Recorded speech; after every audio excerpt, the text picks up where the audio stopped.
ሰላም ጤና ይስጥልን ውድ የቻናሌ ተከታታዮች እንዴት ናችሁ? ዛሬ ብዙ ወጣቶች፣ እናቶች፣ ተማሪዎች እና ተጨማሪ ገቢ ማግኘት የሚፈልጉ ሰዎች የሚያስቡትን አስፈላጊ ርዕስ እንነጋገራለን። ስራ እየፈለኩ ነው ግን ካፒታል የለኝም። ከቤት ሆኜ ገንዘብ ማግኘት እችላለሁ? በትንሽ ገንዘብስ የሚጀመር ንግድ አለ? የሚሉ ጥያቄዎችን ብዙ ጊዜ እንሰማለን። እውነት ለመናገር ብዙ ሰዎች የሚጠብቁት ትልቅ ገንዘብ ወይም ትልቅ ቦታ አይደለም። የሚያስፈልገው ሀሳብ፣ ትጋት እና መጀመር ነው። ዛሬ በቤት ውስጥ ሆነው ሊጀምሯቸው የሚችሉት 7 በጣም ትርፋማ ስራዎችን እናያለን። አብራችሁን ቆዩ። አንደኛ ላይ የምናገኘው የሻማ ማምረት ስራ ነው። ብዙ ሰዎች ሻማን እንደ ቀላል ያዩታል፣ ግን በእውነቱ ሻማ በየቀኑ ገበያ ላይ ያለ ምርት ነው። በቤተ እምነቶች፣ በሆቴሎች፣ በልደት ዝግጅቶች፣ በሰርግ ፕሮግራሞች እና በቤት ውስጥ እንኳን በብዛት ይጠቀማሉ። ዛሬ ብዙ ሰዎች ቀለም ያላቸው፣ ሽታ ያላቸው እና ውብ ዲዛይን ያላቸው ሻማዎችን ይገዛሉ። ለምሳሌ 100 ሻማዎችን አምርተው ለሱቅ ወይም ለግለሰብ መሸጥ ይችላሉ። ከጊዜ በኋላ የራስዎን ብራንድ በመፍጠር ወደ ትልቅ ንግድ ማሳደግ ይችላሉ። ሁለተኛ ላይ የምናገኘው የዘይት ማምረት ስራ። ዘይት በቤት ውስጥ የሚያስፈልግ ምርት ነው። በተለይ የፀጉር ዘይትና የተፈጥሮ ውህድ ዘይቶች በጣም ተፈላጊ ናቸው። ሰዎች ፀጉራቸውን የሚያሳድግ፣ የሚያለሰልስ እና የሚጠብቅ ምርት ይፈልጋሉ። እንዲሁም ለምግብነት የሚያገለግሉ የኑግ፣ የሰሊጥ እንዲሁም የሌላ ጥራጥሬዎች አይነት ዘይቶችን ማምረት ይችላሉ። ጥራት ያለው ዘይት በጥሩ ማሸጊያ ካቀረቡ በቀላሉ ደንበኞችን ማግኘት ይችላሉ። አንድ ደንበኛ ምርቶን ከወደደ ብዙ ጊዜ ተመላልሶ ይገዛል። ሶስተኛ ላይ የምናገኘው የወረቀት ቦርሳ ስራ። የአካባቢ ጥበቃ ጉዳይ በዓለም ዙሪያ ትልቅ ትኩረት እያገኘ ነው። በዚህም ምክንያት ብዙ ሱቆች የፕላስቲክ ከረጢቶችን በወረቀት ቦርሳዎች እየተኩ ነው። ይህም ለአዲስ ስራ ፈጣሪዎች ትልቅ እድል ነው።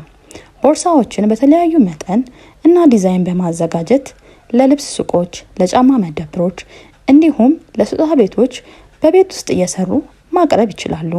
አራተኛ የሹራብና የእጅ ስራ ምርቶች። ብዙ ሰዎች በእጅ የተሰሩ ምርቶችን ይወዳሉ። ሹራብ፣ ቆብ፣ ሻርፕ፣ የህፃናት ልብሶች እና ሌሎች የእጅ ስራ ምርቶች በገበያ ላይ ጥሩ ፍላጎት አላቸው። ለምሳሌ አንድ ቆብ ለመስራት የሚፈጀው ወጪ አነስተኛ ሲሆን የሽያጭ ዋጋው ግን ከፍ ሊል ይችላል። የራስዎን ዲዛይን ከፈጠሩ ደንበኞችን በስም ያውቁታል፣ እንዲሁም ምርቶትን በቀላሉ መሸጥ ይችላሉ። አምስተኛ ላይ የምናገኘው የኩኪስና የኬክ ስራ። ይህ ዛሬ በጣም ከሚያድጉ ንግዶች አንዱ ነው። ልደት፣ ሰርግ፣ ምርቃት፣ የኩባንያ ዝግጅት እና ሌሎች ብዙ ክስተቶች ኬክ ያስፈልጋቸዋል።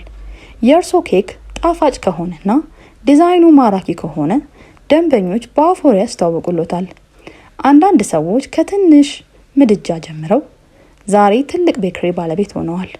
እርስዎም በቀላሉ ከቤቱ ጀምረው ትርፋማ መሆን ይችላሉ። ስድስተኛ የሽሮ ስራ። ሽሮ በኢትዮጵያ ቤቶች ውስጥ በጣም ተወዳጅ ምግብ ነው። በየቀኑ ብዙ ቤተሰቦች ሽሮ ያዘጋጃሉ። ይህ ማለት ቋሚ ገበያ ያለው ማለት ነው።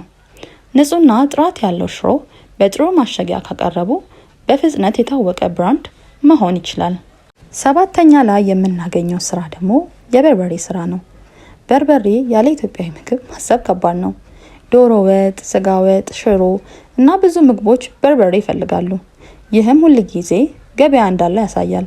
በተለያየ መጠን በማሸግ ለቤተሰቦች፣ ለሱቆች እና ለምግብ ቤቶች መሸጥ ይችላሉ። ወቅቱ የክረምት እንደሆነም አሁን ላይ ተማሪዎች እንዲሁም ክረምትን ከቤታችሁ ልታሳልፉ ያሰባችሁ ሰዎች እነዚህንና ሌሎች ተጨማሪ ቢዝነሶችን ከቤታቸው ናችሁ እየሰራችሁ ተጨማሪ ገቢ መስራት ይችላሉ። ዛሬ ያየናቸው ስራዎች ሁሉ አንድ የጋራ ነገር አላቸው። በትንሽ ካፒታልና ከቤት ውስጥ ሆነው ሊጀምሩት ይችላሉ። ነገር ግን ስኬት የሚመጣው ከትጋት፣ ከጥራት እና ከትዕግስት ጋር ነው። ሰዎች የሚመለሱት ዋጋ ስለሚቀንስ ብቻ አይደለም፣ ጥራትም ስለሚያገኙ ነው።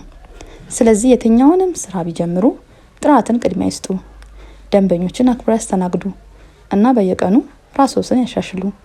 አንድ ቀን በትንሽ የጀመሯት ስራ የቤተሰቦትን ህይወት ሊቀይር ይችላል። ቪዲዮን ከወደዳችሁት ላይክ፣ ሼር ማድረግዎትን አይርሱ። ለተጨማሪ የቢዝነስ ሀሳቦች ቻናሌን ሰብስክራይብ አድርጉ። በቀጣይ ቪዲዮዎች እስክንገናኝ ቸር ቆዩኝ። ቻው ቻው።